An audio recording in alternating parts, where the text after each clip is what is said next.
Welcome to another episode of the No Ceilings podcast. I am Tyler Metcalf, joined as always by Tyler Rucker. Rucker, how's it going? Metcalf doing good this week. Just another way to talk basketball with you. We get excited. The season is progressing. I'm in a little different setup today because I have pup watch. I'm on pup watch. So if I disappear for a quick second, it's because I'm avoiding a catastrophe, but the show must go on, as Queen once said, and I'm really excited to keep doing a couple of these with you. We're getting close, Metcalf. I feel it's coming around the corner. How are you doing? I am extraordinary. It's wedding week for me, so very excited. Congrats. This will be posted after that, so we're doing a little bit of time traveling here. But yeah, I'm just busy week, exciting week, and it's wild how close the basketball kind of keeps creeping up on us. And it's wild how many other degenerates like us are out there and are actually listening to these preseason breakdowns in August and September. And that is incredible to me and really appreciative. And, it's just kind of cool how much the space is growing. It's been pretty cool. Like me and you were talking the other day, we're like, all right, let's start getting back into the swing of things, even if it's a little early. And we know it's the off season for a lot of degenerates, but everyone gets the itch sooner or later. But me and you were talking the other day, and we're like, whoa, there's the audience is really back. We love you guys. So thank you for everyone listening. It's just really funny. I'm not trying to be big headed here, but like it's funny how you kind of get excited, and then all of a sudden it just takes something like as small as seeing the audience, and you're just like, all right, I'm back. Like let's get rolling. Like.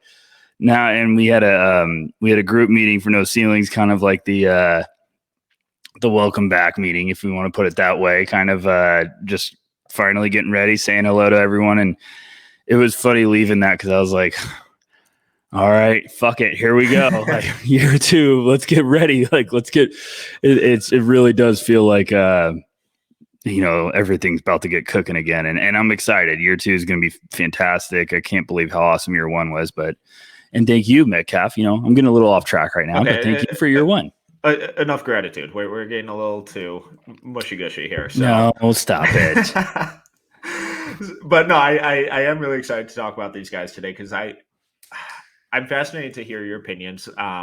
We haven't talked much, but I've gotten some hints about how you feel about these guys, before we came into this recording. And today we're obviously talking about Ausar Thompson and Amari Bailey.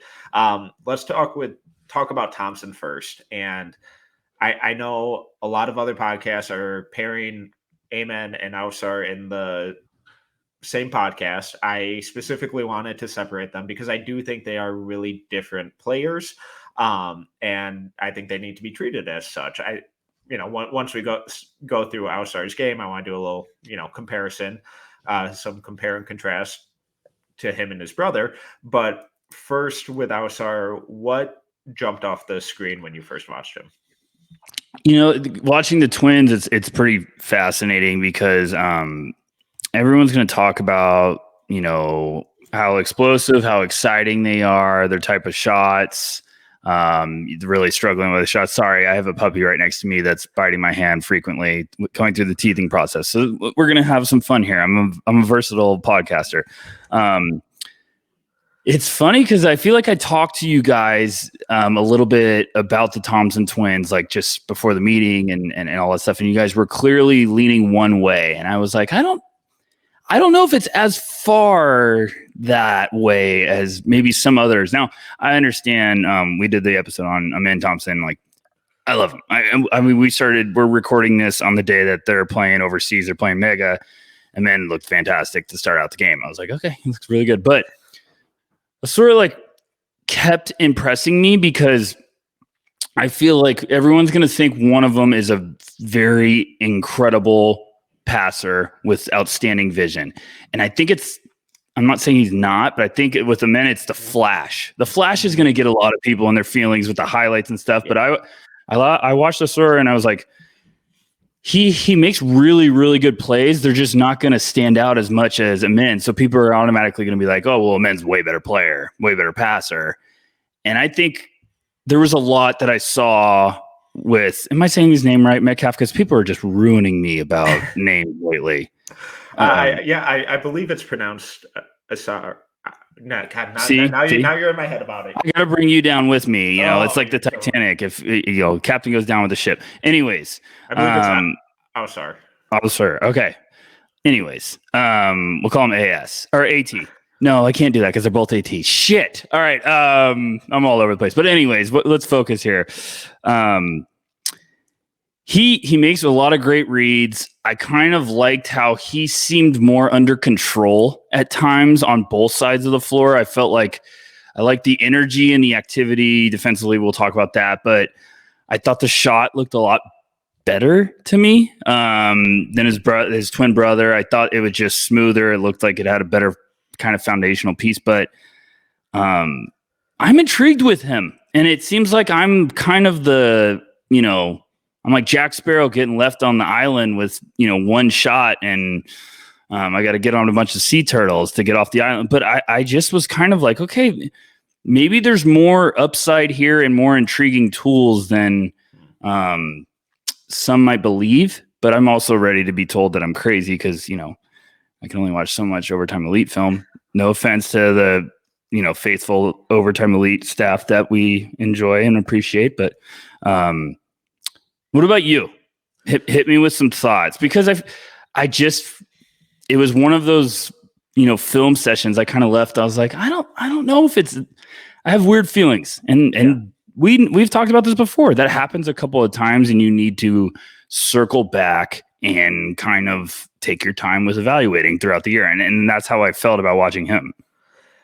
Yeah, and I think what you mentioned about the flash kind of versus the substance was really important. And not saying that Amen, doesn't have a lot of substance to his game. He does. It's just a lot flashier, and Ausar's is a little more understated. But the result often tends to be the same. Like those, I just showed some passing clips, and they're just really smart reads. He's not making these acrobatic passes or anything, but he's seeing the floor. He's seeing how the defense collapses on him, where corner shooters are, where cutters are, stuff like that. And he's just making accurate passes. They're not no look, one-handed, live dribble, whip passes or anything like that.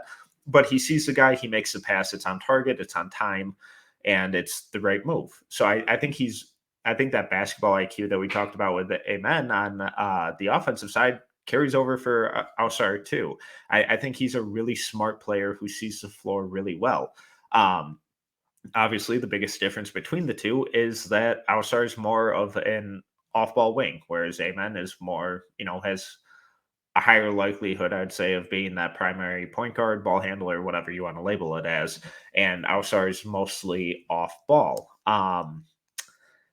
So when you kind of frame it like that, I think Amen still has the higher upside, but I also think he has a wider range of outcomes where Ausar's ability to kind of fit into that off-ball wing role and be a good defender, be, a good ball mover, be a good off-ball scorer, I think the likelihood that he fits into that role is higher than Amen reaching this, superstar upside that a lot of people are placing on him. So you're kind of leaning a little towards me of like, it's not as like one's not right now to you ranked like 5th and the other one's 14th. Well, oh gosh, here we go. Metcalf's going to actually be like, well, actually, I've had a board ranking for 5 months. 9 and 13.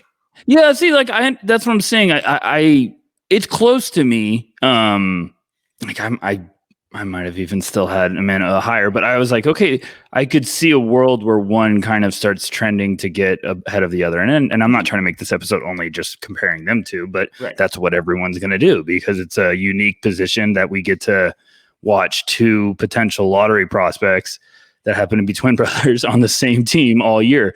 So I'm just intrigued to see kind of what he continues to show, because I think there is a lot of similarities in their game, but there's also a lot of differences I saw, and some areas I was more intrigued with the other than, it's just, I love it. I love the scouting process, but this is a nice little challenge because everyone's going to be like mad scientist mode and be like, well, I want to pick each part of their games and combine them. But it's like, okay, which one, what's your flavor? What's your taste? Because it also will be fascinating, in the draft, when the draft comes, like what it's going to be fit dependent for sure with these two guys, because they have their specialties, they have their weaknesses, and they're both a little different.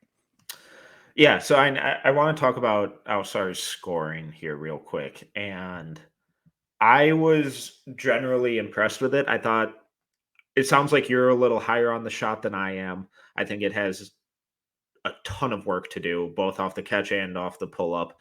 I thought it was pretty brutal all around. Kind of like his brother, he got to the rim pretty much whenever he wanted. There were some inconsistencies with his at rim finishing, but I thought I was way more encouraged by it than with Amen. I thought he had better touch with both hands and kind of finished it more consistently at different angles.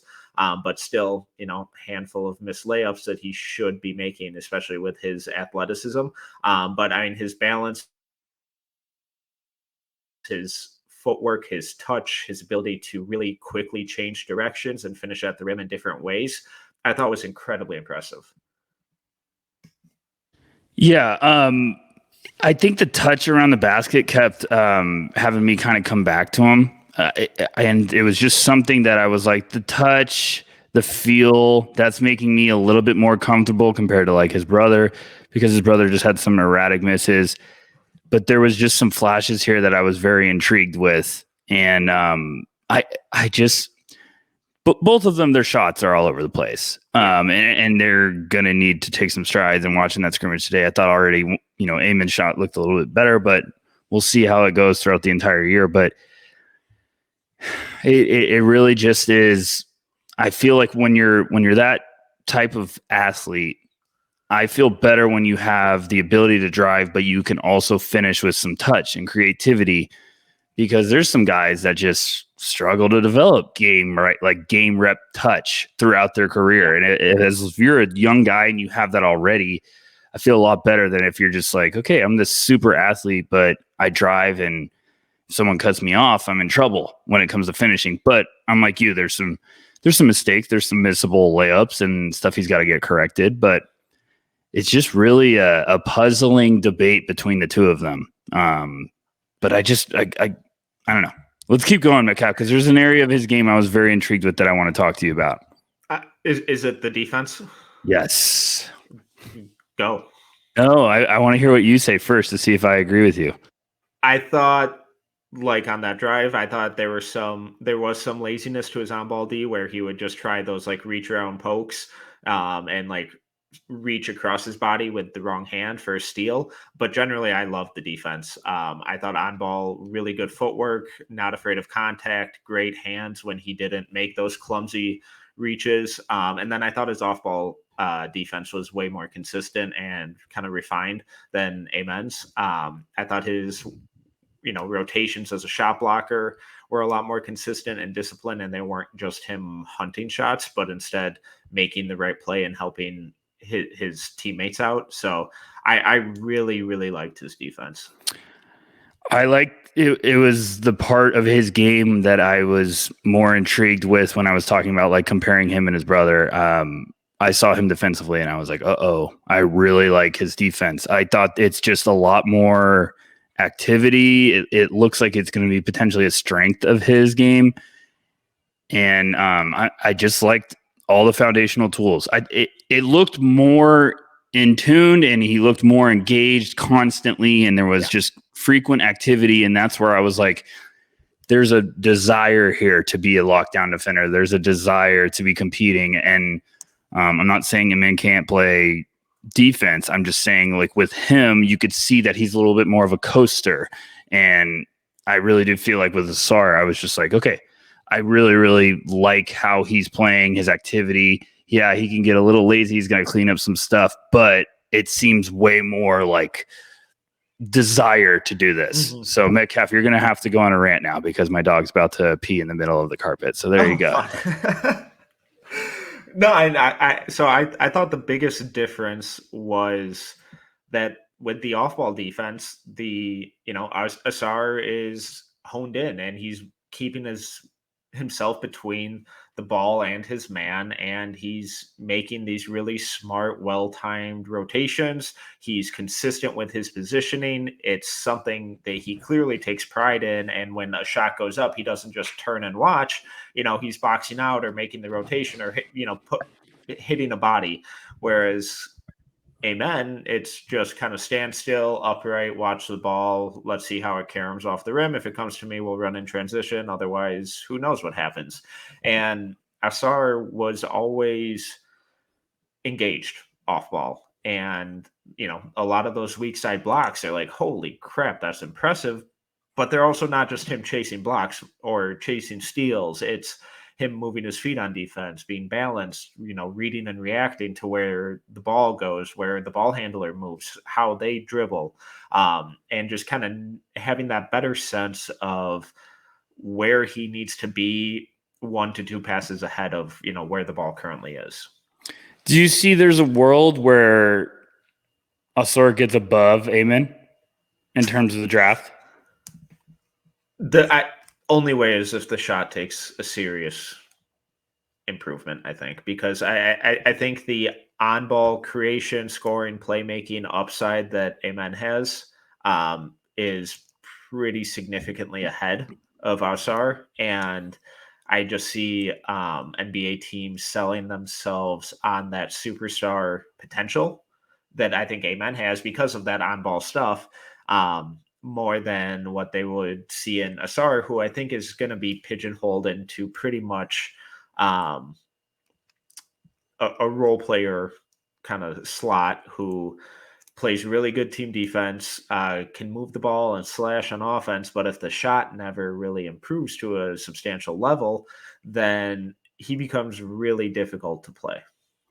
Yeah, I agree. If the shot came around, we're talking about a whole nother prospect, but I could see Amon still has I think the higher upside, the higher potential to potentially be like a really, really dang good basketball player at the next level.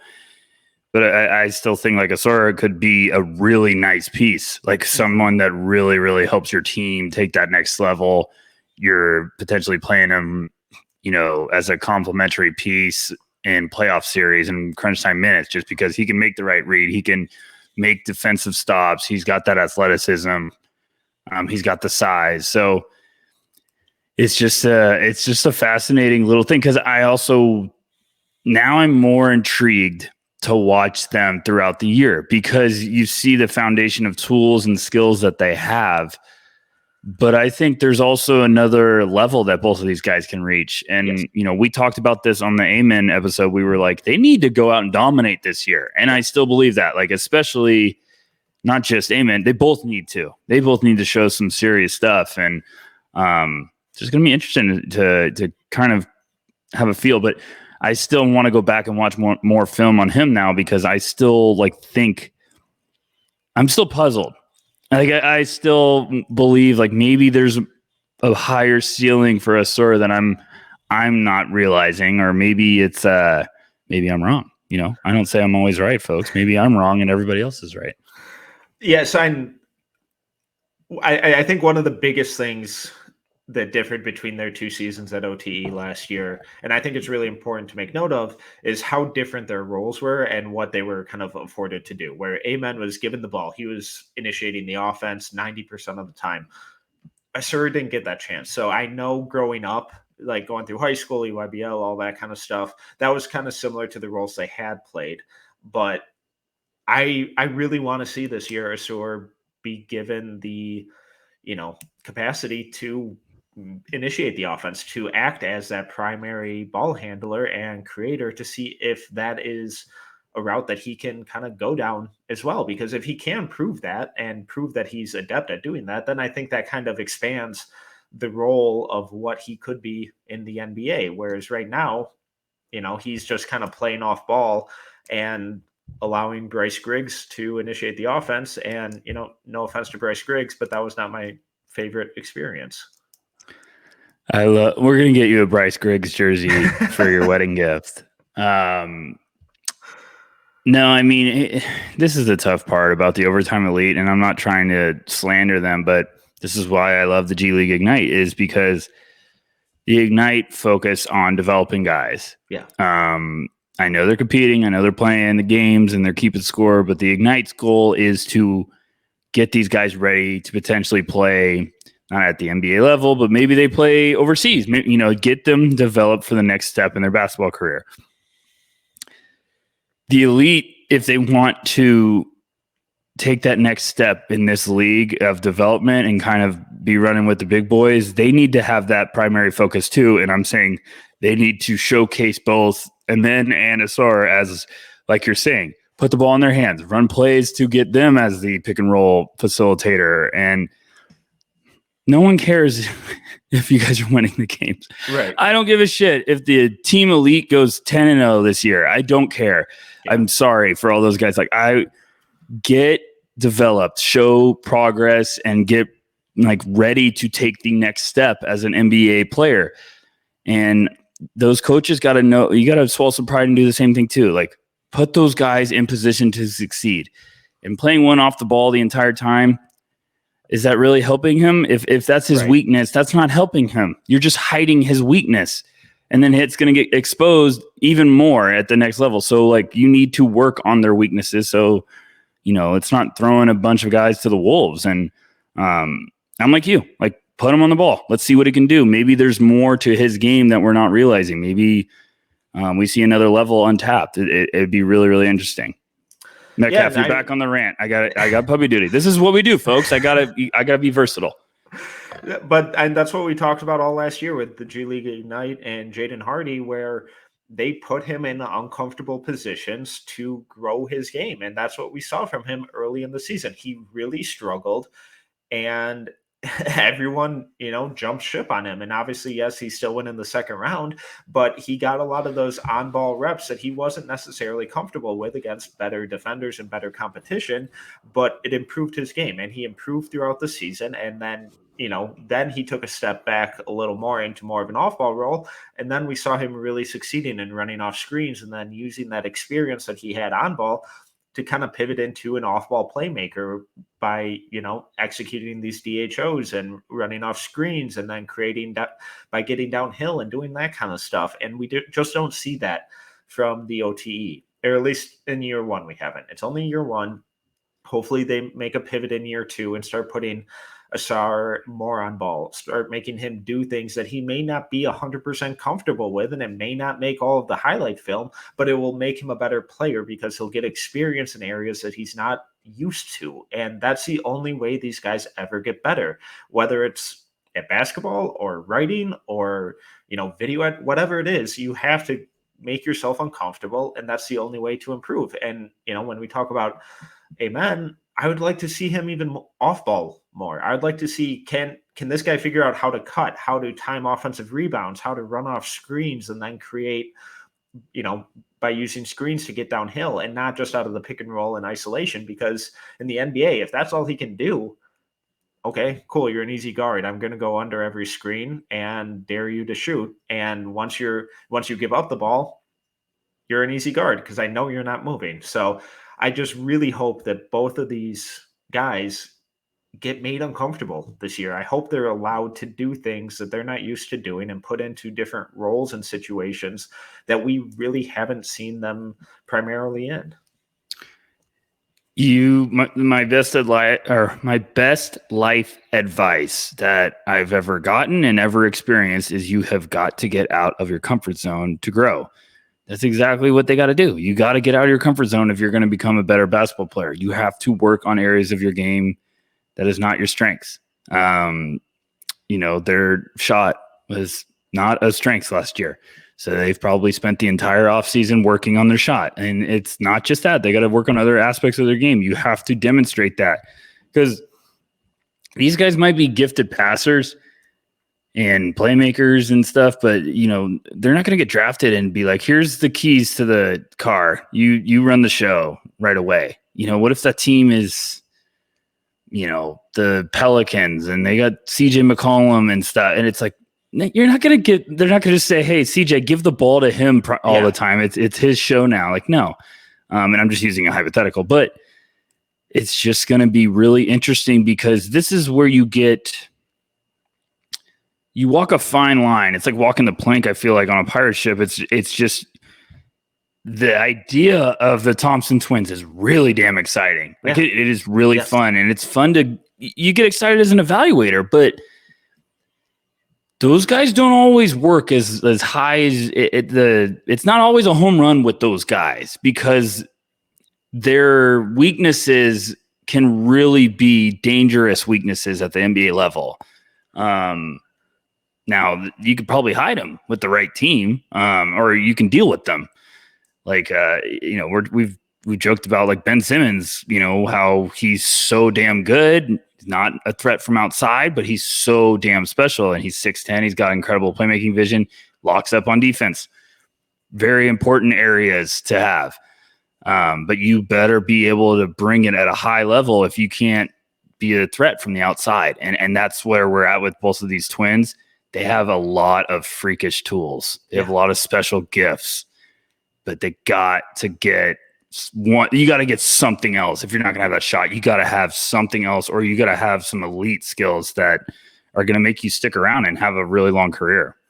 Yeah, because the threshold for being a dominant ball handler in the NBA is so fucking high.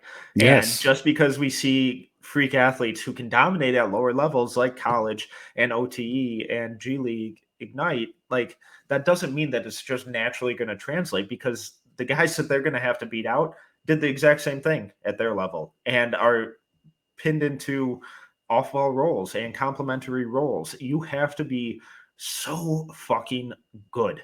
And I'm not saying these guys can't get to that spot, but when we talk about elite and generational and best prospects since X, like this is what we're talking about. And it's almost unrealistic expectations, because if we hate just saying, oh, well, if the shot comes around, but if the shot doesn't come around, then all of these, little nitpicky things that we're talking about when we're evaluating these guys, they have to be perfect in them, because just having a decent shot affords you so much more room for error. And if you are just a complete non-shooter, like both of these guys currently are, we'll see, as these games roll out, what their, adjustments over the summer look like. But as of now, I would label them as complete non-shooters, which means they have to be absolutely perfect in every other aspect of the game, because there's no room for error when it comes to, earning playing time.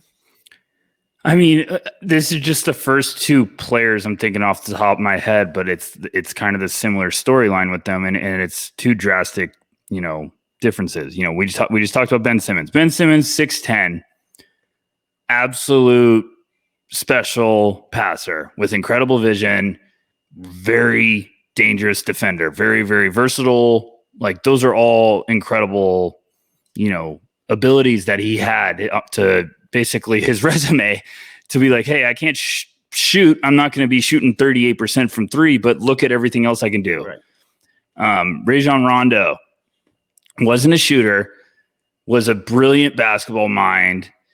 And when he was with the Celtics early on in his career, he was playing with, 3 Hall of Famers, and teams would play off him, but he had such good passing vision and understanding of where the lapses in the defense were going to be, where he would literally attack specific windows in the defense to create a passing angle. And Rondo was a gifted ball handler, passer, scrappy defender, brilliant mind. So we're talking about all these really high skills and, intangibles with both of those guys to make up for them not being a great shooter. Now, the Thompson twins are 6'7". They have crazy bounce. Yes. And they look like they're going to have some really good playmaking vision. They got some defensive upside, but you got to be able to bring it at a high level. Putting them as generational, I mean, I think we threw this jokingly around the group chat for No Ceilings, and I was like, I don't mean to be an asshole, but I only think there was 2 generational prospects. I think it was LeBron and Luka. And Yeah. I know that can be an argument, but I always joke and I say I'm the buzzkill of the group because I'm like, no, you could go down. I mean, Zion, maybe when we're talking about athleticism, Zion, you could probably throw that in there. But generational is a term that's thrown way too loosely right now. Generational is supposed to be like a more rare than a fucking unicorn. Yeah. Shout out Kristaps Porzingis. But you know what I'm trying to say? Yeah. And it's like saying that these guys are no, they're not. They're not. And that's all respect to the Thompson twins. Heck of a pair of prospects. They're not generational. Yeah, and I feel like we've pivoted a little too negative, and I don't want that to be the case. I think we're just trying to properly establish expectations and, you know, where they need or where we would like to see them improve on. And if they don't, what could happen? Because we see freak athletes come through the NBA draft process all the time. Now, I think these guys have a much higher basketball IQ than a lot of those guys who, you know, have flamed out. I think their passing vision far surpasses what a lot of those guys did. But we see a lot of those kind of similar inconsistencies with effort and rotations and timing on defense because they are so freakish athletically that they can afford to be a step late because it doesn't matter. It's never mattered up to this point. In the NBA, it matters because all of those guys are, you know, much closer when it comes to burst and strength and speed. So those windows, that margin for error, it's all smaller and you have to be perfect. I don't want to seem like I'm just ragging on these guys, but the reason that I'm trying to be a little negative is because I'm trying to be like, let's stop putting these unrealistic expectations on them right now. They have a lot of work to do as prospects, and I hate when people do that. It's putting Killian Hayes #1 on a big board. It's putting it's just hyping Amani Bates as the next Kevin Durant. Like, it's unfair to these guys. And I'm not saying, as I just said before, not saying that these guys aren't really good prospects. There's probably going to be lottery picks, or won't even reach the heights that, you know, they potentially could. Yes. And like, they're probably gonna be lottery picks. There's a chance they're both top 10 picks. Mm-hmm. And we're talking about this in the beginning of the year, but I'm just saying, putting them as like this, holy crap, they're up here with everyone, you know, with the LeBrons, the Lukas, the Zions. It's like, relax, guys. But they're really exciting. I'm intrigued to watch them throughout the year. I just kind of realized in my head that what that means of, you know, I'm gonna have to watch it on mute again. I have to do it. Can we get like Gus Johnson to go do overtime elite games? Now we're talking. He's probably got some free time to do that, right? Yeah, I don't think he has anything on his plate. No, it's not like there's a couple other sport leagues going on right now. That's all I got with the Thompson. I don't want it to sound like I'm negative on the Twins, but I'm just kind of trying to get more realistic with the whole crew. You know what they are, Metcalf? This is my last thought. Yeah. You know what they're going to be? They're going to be the range of the draft of the top 10 when you get out of like the really big, like exciting swings. Like, and then you start. You're like 90% confident will be really good starter players. Yeah. And it's like, fuck it. Why not? Like, a team really feels like, man, we need a playmaker. We also need some size on the wing. And they're picking like 8th. And they're going to be like, oh, man, the Thompsons, those guys have exactly what we need. But we'll figure out the shot down the road. Like, I'm just saying, like, that's what it reminds me of. I'm not saying they're not elite prospects, but I think there's going to be guys that are going to be ahead of them that have a more solid all-around foundation. But the Thompson twins, people are going to be convinced of like the athleticism and the passing are really going to help us in a big way. And that's where you might fall in love with them. Absolutely. And I think someone else who will be, you know, high on that playmaking pool of prospects is Amari Bailey, who is 6'5", 185-pound point guard going to UCLA. And I am fascinated to hear your thoughts on him because I am just incredibly confused by him. I saw your tweet.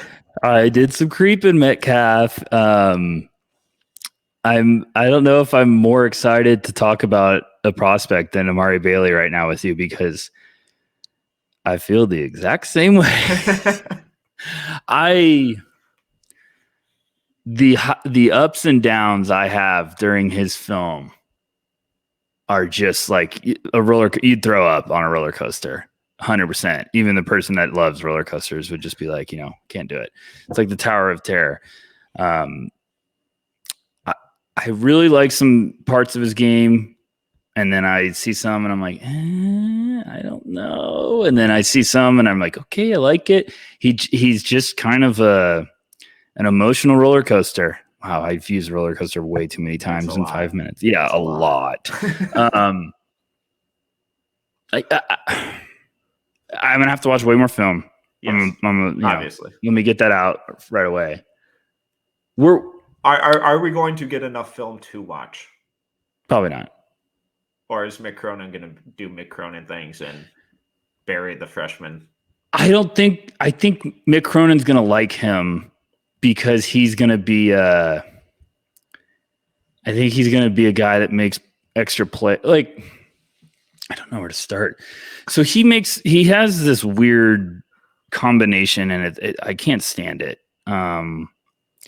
He has like the sneaky athleticism that really pops, and he's like a tip dunk guy. He makes hustle plays, and I'm like, yeah, I love this part. And then I feel like when he has the ball in his hands, I'm like, you don't look like the same athlete. And then he's got bounce. Sort of. like he's catching like backdoor lobs, but then is like grazing the rim on transition dunks. It's so fascinating to me. Like and then I watch him and I'm like, okay, because he's what, 6'4", 6'5"? Listed at 6'5", 185.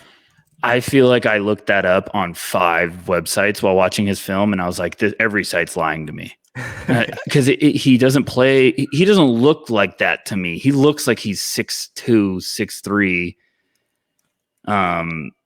I don't know what his wingspan is off the top of my head, but it doesn't look like it's going to be a very big, like +3, +4. And just with the ball in his hands, I thought he had like a couple drives where he's short striding, and I'm just puzzled. And I always have this theory about like if you're a lefty going in the NBA, I feel like you don't have. Like I always joke, I'm like, name me 10 lefties off the top of your head in the NBA or all-time lefty. And I get to like Michael Redd, and I'm like, okay, here we go.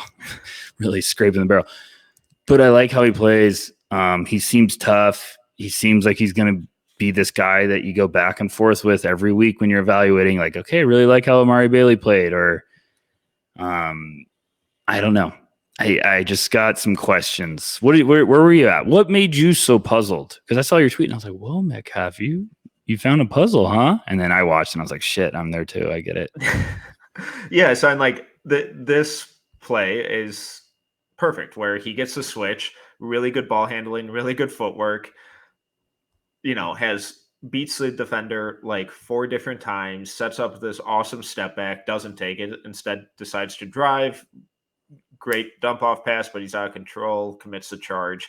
And it's like you had a million opportunities to do something positive, and you just kept trying to do too much.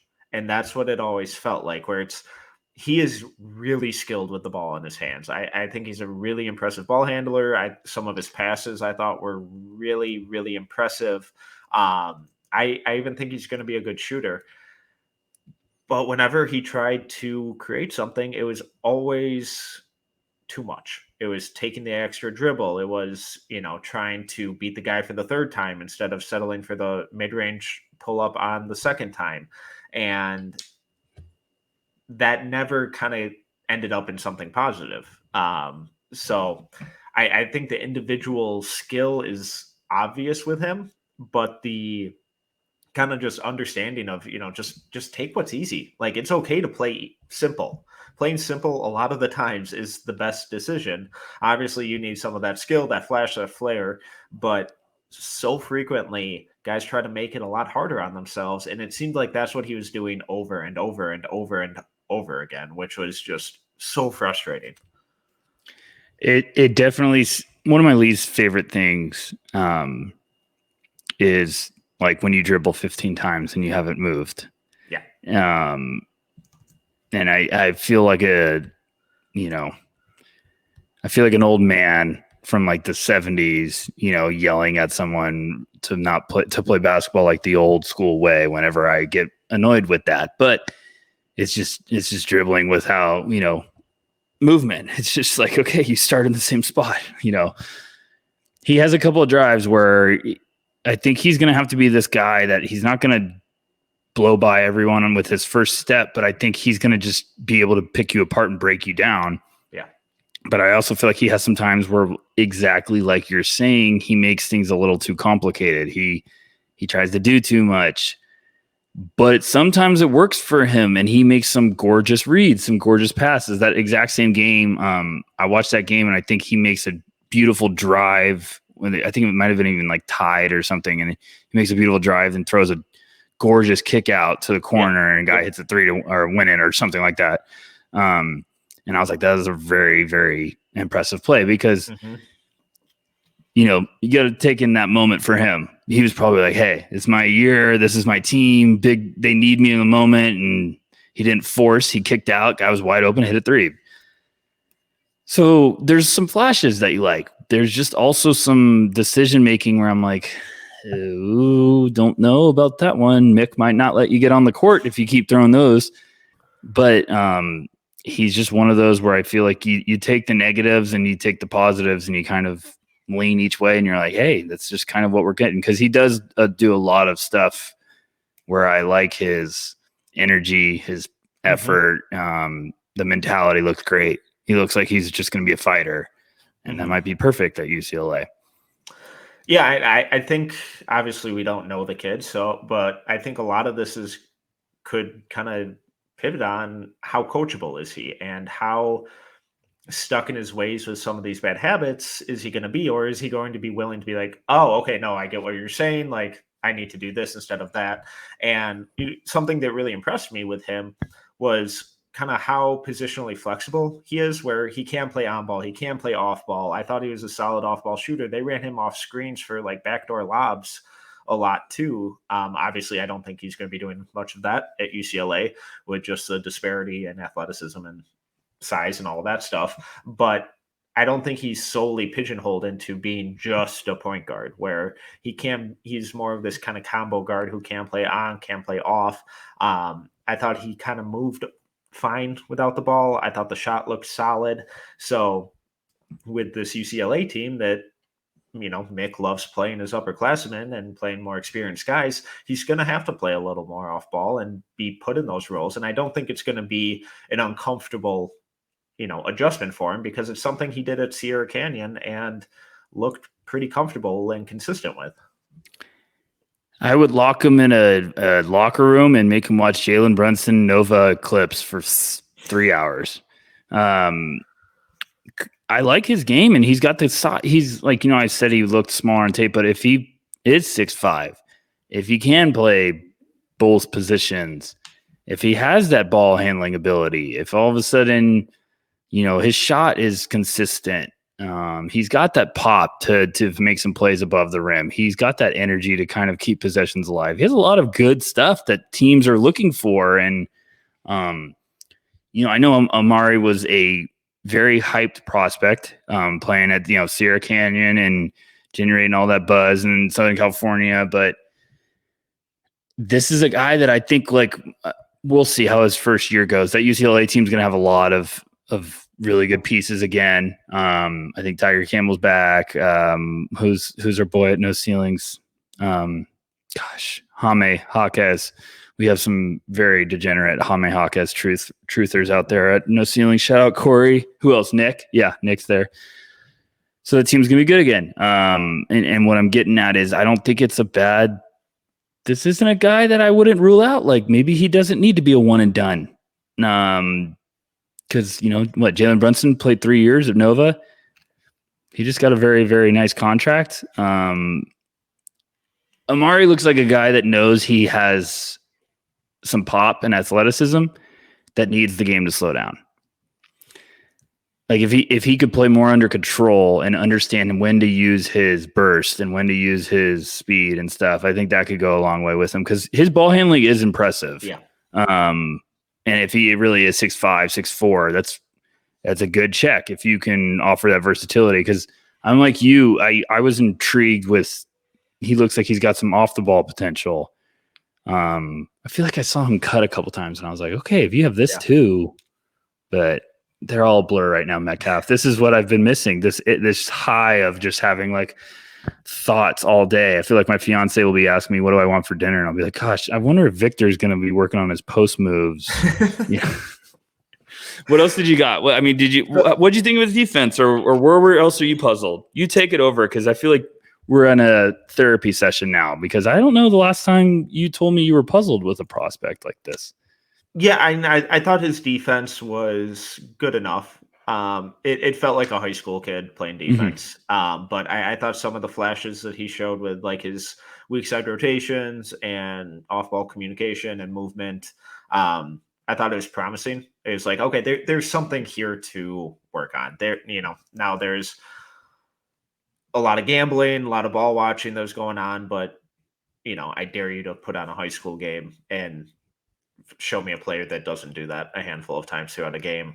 So it didn't feel bad. It didn't feel great. But it felt good enough where it's like, okay, this guy knows kind of what he's supposed to be doing. Does he always do it? Not necessarily, but he's smart enough where, okay, he knows the rotation. He knows once the ball goes here, then it's probably going to go there and he needs to be here, So I think with, Mick Cronin, I think that's going to be really important for him because Mick doesn't play guys who don't defend generally. And I think just that I'd never thought that he was an unwilling defender. It never felt like something that he just didn't want to do. So I think there's a good enough defender there that can be passable. I don't think he's going to be winning any defensive accolades throughout his college or pro career, but I also don't think he's going to be one of these guys where we look at him and be like, oh my God, this guy is just actively killing his team on defense. Definitely. He's going to the right place if he wants to get his defense to go to another level because Mick will get him tuned up in a hurry or he'll be like, we just had a good defender that he didn't play that much last year. Look where he's at now. And Peyton Watson's going to be like, yeah, I was a first round pick. Thanks, Mick. But, he's going to go also to a place where like Pac-12 is going to be another dogfight this year and you better be bringing it. He's going to have a lot of talent he's going up against on a nightly basis. So you can't just always coast and UCLA is going to have a bit of a squad again. They can do some stuff this year. They got some good pieces, but I personally felt the same way. I left his film defensively. Like this is a high school defender. I like some stuff. Some stuff looks like it's a senior in high school that's, realizing his final days are here. And that's where you have to start kind of making note of specific skill sets or tools or fundamentals with someone. And then being like, let's see what happens when the speed turns up a little bit and the competition's way higher. And, but it wasn't something that I watched and I was like, oh crap. It was just like, okay, there's positives. Now the positives needs to be more consistent. Yep. All right. So besides just getting minutes, what are your hopes for Amari Bailey this year? What do you want to see from him? It's tough because he's just one of these, he's one of those prospects where I feel like you don't really know. Like, I don't know where to put his range right now. Like and I don't know if I'm going to just like, I tell some guys sometimes I struggle to get what I'm trying to say out with words. That's why I'm usually better with writing.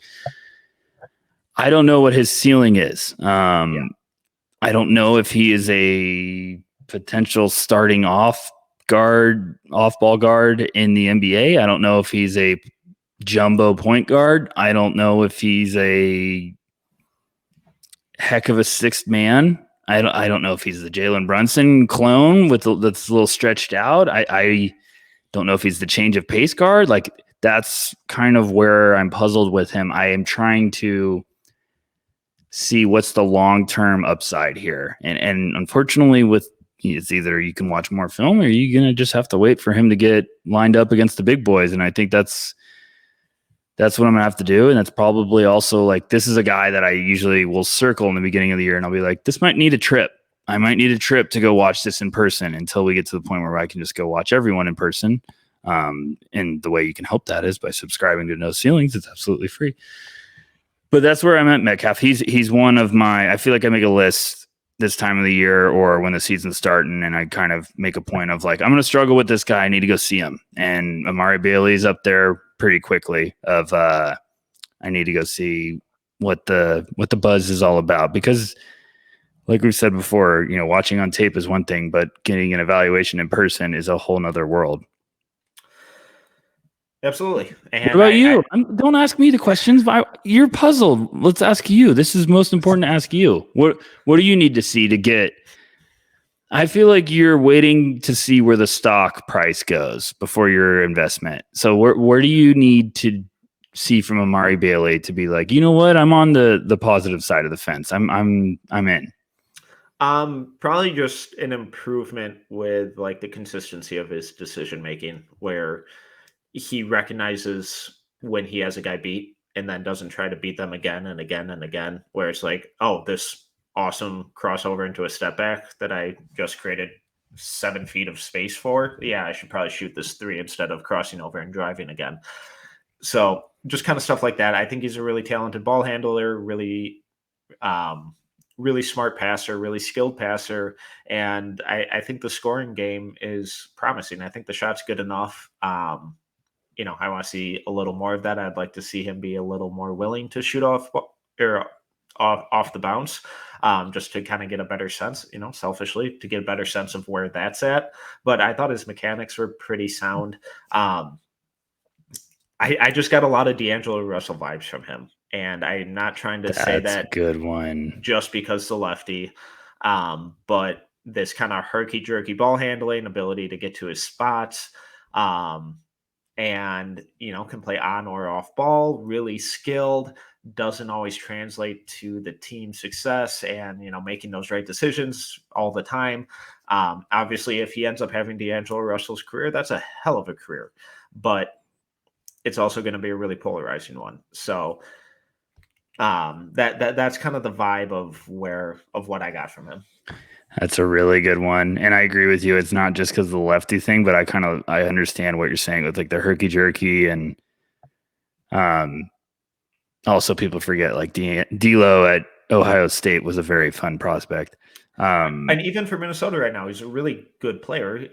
His contract doesn't necessarily align with his production, and I'm not trying to get in the guy's pockets, go get paid, but that's where a lot of the criticism with a lot of these guys comes from, where it's like, oh my God, this guy's making 30 million a year, where it's like, okay, if he was making 22, no one would, give a shit. But that's what happens with top 5 draft picks. Now, I would be pretty surprised if Amari is a top 5 or top 10 necessarily draft pick, but if he goes in the 20s and you're getting a D'Lo-esque career from him, that's incredible value. Yeah. I agree with you. Right now, I would be shocked if he was a top 7 player. And that's not I'm not trying to slander him. I'm just saying from every other prospect I've watched right now, I think there's a lot more. There's some dogs in this class. And there's some guys that, no offense to Amari, there's some guys that can do some holy crap stuff in a lot of areas. And I think he is one of those guys, though, that maybe he's a late lottery guy with a really good year. Maybe he's a very intriguing piece. If what Metcalf just said, if you're getting him in the 20s right now, I'd be like, oh my gosh, great. Yeah. Yep. Great. Roll the dice, because he looks like a guy that's going to need to, like I said, slow the game down, but he just needs the rest of his game to kind of sort of gel together. And I think you're spot on with the biggest thing I came away from was like, he needs to be more consistent with limiting the errors. He'll have a couple stretches in games where he looks really impressive, and then he makes a pass, and I'm like, where was that going? Like, I feel like maybe I'm getting games mixed up, but I feel like he'd made a pick and roll pass and he threw it, and it was like 3 guys, like defenders. I was like, where were you going with that? Like, and it's just you got to get rid of those. If you can be that's why I'm saying slow the game down, make better decisions, be more consistent. And then you're really going to get some teams falling in love with you because you don't have to be a 20-point per game guy. Like if a team drafts you and they're convinced like, hey, damn good basketball player with good size, can give us versatility on both guard spots, ball handler, feisty. Yeah, it's checking a lot of boxes in a hurry. All right. Green room update time. This is a big tough one. I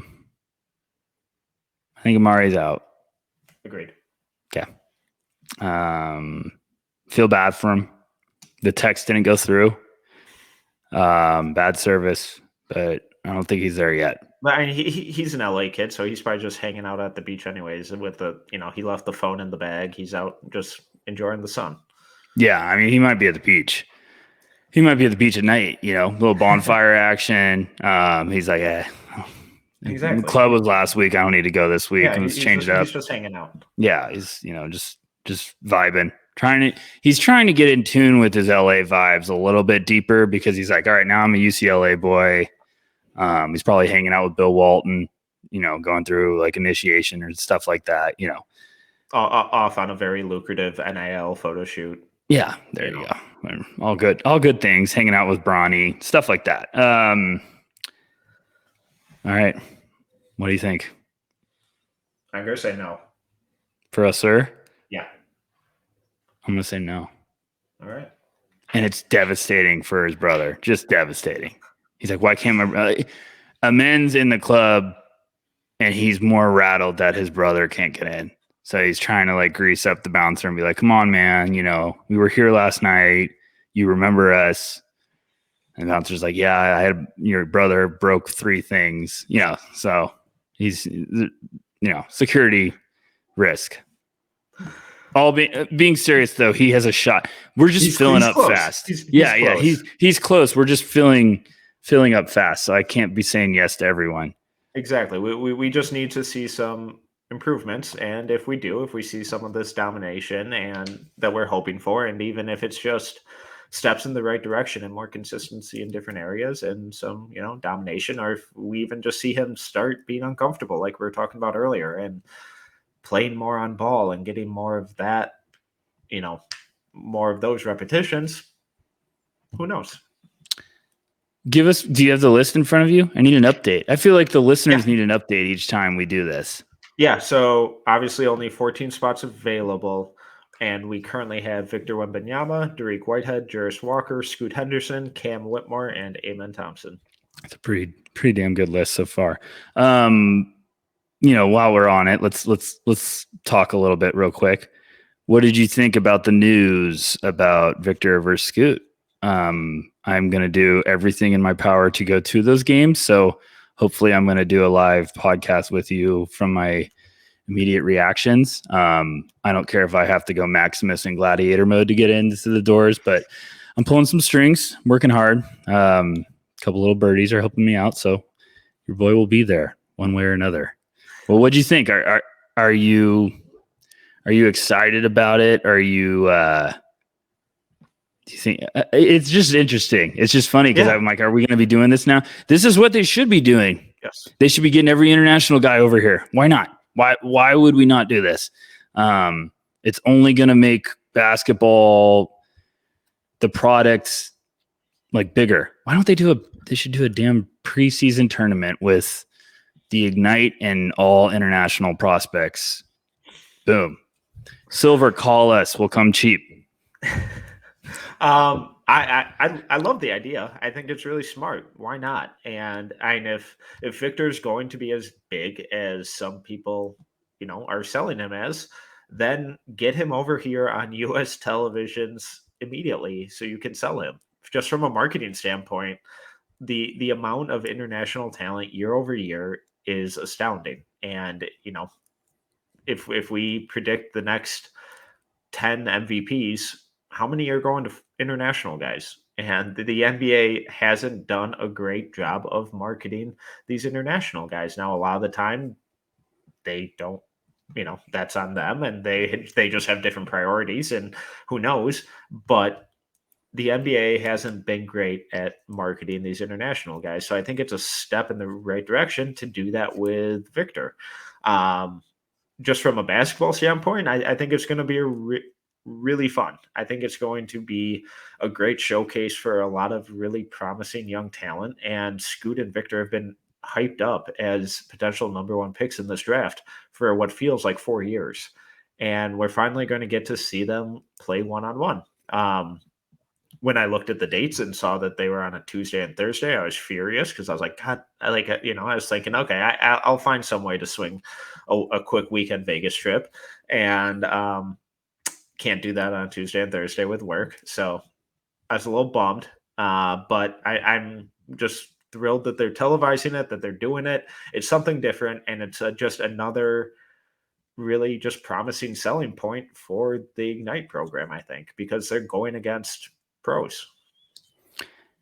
It's brilliant. They try to do something not similar to this, but the Ignite did this before where they had when it was Jalen Green and Kuminga, they had those scrimmages. They weren't open to the NBA public, so like scouts were like annoyed.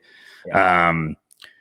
So you had to like work the networks to try to find someone who had film of it, and it was hilarious, just like going down the rabbit hole before I finally got some. Yeah. But this is cool because they've been publicly saying like big opportunity for NBA personnel to get an eye on it. So I was like, damn it, I'm getting there. You guys better open those doors. But if they try to charge like $300 for G League tickets, I'm gonna literally actually fight Adam Silver. Kidding, Adam. Really excited to see this though. It's a brilliant idea. It's great. I love that it looks like the 92s are trying to do it in the beginning of their season. So hopefully we don't have a Victor injury that, knocking on wood too. But it'll be very, very, this is going to be fun. This will be fun. And it's just funny when they announced it, I looked at the calendar and I was like, fine, I guess I'll go to Vegas. What a shocker. I was going to go anyways to watch the G League this year, or Ignite, but I guess I'm going double time now. But it's going to be interesting, Metcalf. I really him being 7'4", reportedly barefoot with an 8-foot wingspan, wild, is exciting and terrifying. He's literally Jack from A Nightmare Before Christmas. Like, it's amazing. But yeah, that's all I got for you, sir. Cool. Plug away. Tell the people where they can find you. NoCeilingsNBA.com is where you'll find me living for pretty much starting next month, the whole year. I'm also at Tyler_Rucker on Twitter. Thank you guys. It's been fun. We just had our last meeting for No Ceilings. Everyone's getting ready to get rocking again. We got some stuff that we're about to roll out, some exciting announcements, some news. A lot of fun stuff has been going on behind the scenes. But Metcalf, thank you as always. Congratulations on your wedding this weekend, sir. I'm very, very happy for you. Congratulations to the future Mrs. Metcalf as well. The congratulations should purely go to me because I am outkicking my coverage here. But once again, I'm Tyler Metcalf. You can follow me on Twitter at tmetcalf11. You can find all of our merchandise at NoCeilingsNBA.BigCartel.com and all of our written work at NoCeilingsNBA.com. It's 100% free. Just click that subscribe button to ensure that you never miss anything that we publish. You can follow us on Twitter at NoCeilingsNBA, where we will be rolling out some really, really cool stuff that we're really proud of and really excited about in the next couple weeks. And all of that will be posted on Twitter at No Ceilings NBA, and follow us on YouTube at No Ceilings TV. If you enjoyed this episode, please make sure to subscribe, leave a review, and a 5-star rating. Till next time, see ya.